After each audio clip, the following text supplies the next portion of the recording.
নিজের ইচ্ছাতেই আমি নার্সিং করছি।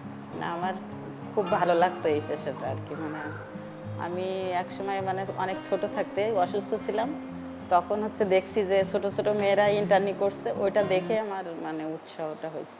ট্রেনিং অনেক করছি, কিন্তু আসলেই সত্যি কথা আছে, নোরা হেলথের মতো এত সুন্দর ট্রেনিং আমি এর আগে কখনো করিনি। মানে এর প্রত্যেকটা মুহূর্তই মানে মনে করে রাখার মতো। আমি আমি আসলে এই মানে 10-11 বছর চাকরি, তো মানে আমার সর্বপ্রথম এই ট্রেনিংটা হচ্ছে সবচাইতেই মানে মানে ভালো লাগছে।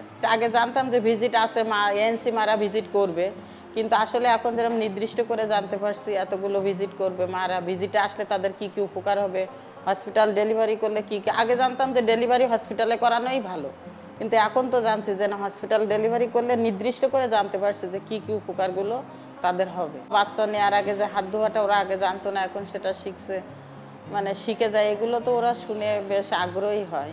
তারপরে মারা কি খাবে না মানে কখন কোনটা খাবে, অনেকেই মানে প্রশ্ন করে যে আগে তো, এখন মারা ডেলিভারি হলে কিন্তু টক জাতীয় জিনিস খেতে দেয় না। আমরা যে সেশনে তাদের বারবার বলি যে টক জাতীয় জিনিসে ভিটামিন সি আছে, এটা শুনে ওরা অনেকেই তো মানে খুশিই হয়। তারপর মাদের যে বাসায় যে বিপদ চিহ্নগুলো আছে, বাচ্চাদের বিপদ চিহ্নগুলো আছে, এগুলো আমরা যখনই ওদের চিনিয়ে দেই তখন তো ওরা অনেক খুশি হয় যে এগুলো তো আমরা চিনতে পারছি। ওইখান থেকে যে লজিস্টিকগুলো দেওয়া হয়েছে, এগুলো নিয়ে ট্রেনিং ওই সেশন নেওয়াটা তো আমাদের কাছে খুব সহজ মনে হয়, আমরা বুঝাতে পারি সুন্দর করে। টুলসগুলো তো খুবই ভালো, যেই আমি বের করি সবার চোখ আমার ডলটার দিকে।